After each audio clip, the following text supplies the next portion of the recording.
ಸಿದ್ದರಾಮಯ್ಯ ರಾಜ್ಯದ ಮುಖ್ಯಮಂತ್ರಿ ಆಗಲಿಕ್ಕೆ ಸಾಧ್ಯ ಇಲ್ಲ. ಯಾವ ಹಿಂದೂಗಳು MLA ಆಗಲಿಕ್ಕೆ ಸಾಧ್ಯ ಇಲ್ಲ. ಯಾವ ಹಿಂದೂಗಳು MP ಆಗಲಿಕ್ಕೆ ಸಾಧ್ಯ ಇಲ್ಲ. ಏನ್ ಹೇಳ್ತಾರೆ ಬಾಬಾ ಸಾಹೇಬ್ ಅಂಬೇಡ್ಕರ್ ಅವ್ರು ಗಾಂಧಿಗೆ ಅಂತ ಎಂದು ಕಿಮ್ಮತ್ ಕೊಡ್ಲಿಲ್ಲ. ನೀವು ಬೋಗಸ್ ಮನುಷ್ಯ ಅನ್ನತ್ತಿದ್ರು. ಎಲ್ಲ ಪೊಲೀಸ್ ಇಲಾಖೆ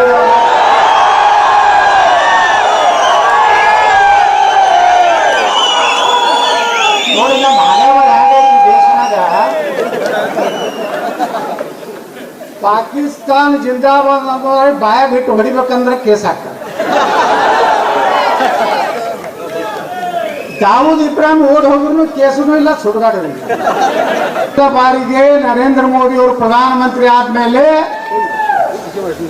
ಆರ್ಟಿಕಲ್ 370 ತೆಗೆದ ಮೇಲೆ ಈ ಸಲ ಶ್ರೀನಗರದಲ್ಲಿ ರಾಮನವಮಿಯನ್ನ ಆಚರಣೆ ಮಾಡ್ತಾ ಇದ್ದಾರೆ ಹಿಂದೂಗಳು.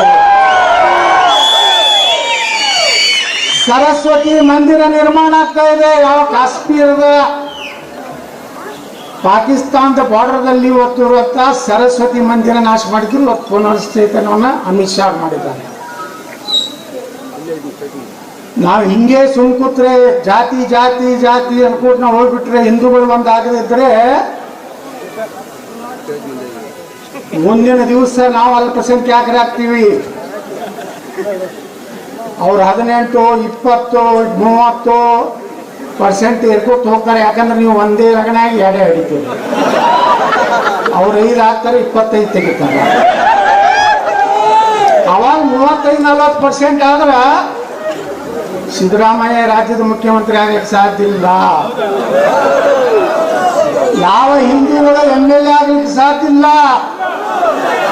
ಯಾವ ಹಿಂದೂಗಳು MP ಆಗಲಿಕ್ಕೆ ಸಾಧ್ಯ ಇಲ್ಲ. ನಾವು ತಿಳ್ಕೊಂಡಂಗೆ ಬಾಬಾ ಸಾಹೇಬ್ ಅಂಬೇಡ್ಕರ್ ಅವರ ಸಂವಿಧಾನ ಉಳಿಲಿಕ್ಕೆ ಸಾಧ್ಯ ಇಲ್ಲ ಬಂಧುಗಳೇ. ಅದಕ್ಕೆ ಪುಣ್ಯಾತ್ಮ ಡಾಕ್ಟರ್ ಬಾಬಾ ಸಾಹೇಬ್ ಅಂಬೇಡ್ಕರ್ ಅವರು ಒಂದು ಪುಸ್ತಕ ಬರೆದಿದ್ದಾರೆ, ದ ಪಾರ್ಟಿಷನ್ ಆರ್ ಪಾಕಿಸ್ತಾನ್. ಓದಿ ನೀವೆಲ್ಲ, ಕನ್ನಡದಲ್ಲಿ ಈಗ ಯೂಟ್ಯೂಬ್ದಲ್ಲಿ ಬರ್ತದೆ. ಏನ್ ಹೇಳ್ತಾರೆ ಬಾಬಾ ಸಾಹೇಬ್ ಅಂಬೇಡ್ಕರ್ ಅವ್ರು ಗಾಂಧಿಗೆ ಅಂತ ಎಂದು ಕಿಮ್ಮತ್ ಕೊಡ್ಲಿಲ್ಲ. ನೀವು ಬೋಗಸ್ ಮನುಷ್ಯ ಅನ್ನತ್ತಿದ್ರು. ಅವ್ರು ಹೇಳ್ತಾರೆ, ಒಂದು BBC ಒಂದು ಇಂಟರ್ವ್ಯೂದಲ್ಲಿ ಹೇಳ್ತಾರೆ ಆ ಬಾಬಾ ಸಾಹೇಬ್, ನಾನು ಗಾಂಧಿ ನೋಡಿದೆ, ಅವನೇನು ಮಹಾತ್ಮ ನನಗೇನು ಅನಿಸ್ಲಿಲ್ಲ. ಈ ಒಳಗೊಂದು ಮುಖ ಐತಿ, ಹೊರಗೊಂದು ಮುಖ ಐತಿ ಅಂತ ಹೇಳಿದವ್ರು ಯಾರು? ಬಸನಗೌಡಪಲ್ಲಿ ಯತ್ನಾಳಲ್ಲ, ಡಾಕ್ಟರ್ ಬಾಬಾ ಸಾಹೇಬ್ ಅಂಬೇಡ್ಕರ್ ಸಂವಿಧಾನ ಬರೆದಂತ ನಮ್ಮ. ಅವ್ರು ಹೇಳ್ತಾರೆ, mister Gandhi and mister Nehru, ನಿಮಗೆ ಪಾಕಿಸ್ತಾನ ಹೊಡೆದ್ಕೊಡ್ಬೇಕನ್ನಂಥದ್ದು ಬಹಳ ಉತ್ಸುಕತೆ ಇದ್ರೆ ಅಂಬೇಡ್ಕರ್ ಬರೆದಿದ್ದಂಥ ಪುಸ್ತಕ. ಅವ್ರು ಹೇಳ್ತಾರೆ, ಭಾರತದಲ್ಲಿರುವಂಥ ಕೊನೆಯ ಮುಸ್ಲಿಂ ಪಾಕಿಸ್ತಾನಕ್ಕೆ ಹೋಗ್ಬೇಕು, ಪಾಕಿಸ್ತಾನದಾಗಿರುವಂಥ ಕೊನೆಯ ಹಿಂದೂ ಭಾರತಕ್ಕೆ ಬರಬೇಕು. ಇಲ್ಲಾಂದ್ರೆ ಭಾರತದಲ್ಲಿ ಈ ಮುಸ್ಲಿಮರೊಳಗೆ ಶಾಂತಿ ನೆಮ್ಮದಿ ಇರಲಿಕ್ಕೆ ಸಾಧ್ಯ ಇಲ್ಲ. ಇದು ಬಾಬಾ ಸಾಹೇಬ್ ಅಂಬೇಡ್ಕರ್ ಅವರು ಹೇಳಿದಂತ ಮಾತು.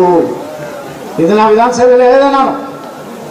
ಅಂಬೇಡ್ಕರ್ ವಿಚಾರದಲ್ಲಿ ಏನಾದ್ರೂ ಭಾರತ ಹಿಂದೂಗಳ ರಾಷ್ಟ್ರ ಆಗಿತ್ತಂದ್ರೆ ನಾವು ಸಣ್ಣ ಪುಟ್ಟ ಗಲಾಟೆ ಮಾಡಿ ಅಲ್ಲಿ ಒಂದಾಗ್ತಿದ್ವಿ. ಈಗ ಏನಾಗ್ಬಿಟ್ಟಿದೆ ಅಂದ್ರೆ ಬರೀ ಅವ್ರ ಹೋಟು ನೋಡ್ರಿ ದಾವಣಗೆರೆಗೆ ಹೆಂಗ್ ನಡ್ಸ್ಯಾರ ನಾಟಕ.